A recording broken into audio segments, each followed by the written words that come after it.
இதில் பாருங்கள், ஒரு ஃபீமேல் டாகு, மற்றது எல்லாமே ஏஜ்டு ஆகிடுச்சு. இது 1 இயர் கம்ப்ளீட் ஆகாத ஒரு குட்டி. இப்போ தான் ஃப்ரெஷ்ஷாக வந்து இது வந்து ஹீட்டுக்கு வந்திருக்கு.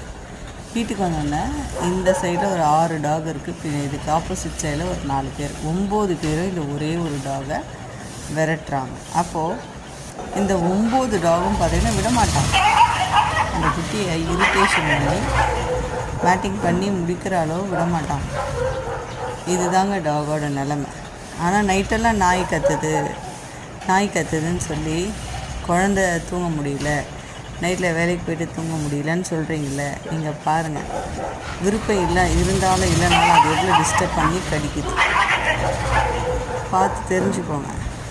நமக்கு இந்த மாதிரி ஒரு பிரச்சனைகள் வந்தால் எப்படி இருக்கும்? சிந்தித்து செயல்படுங்க. சரிங்களா?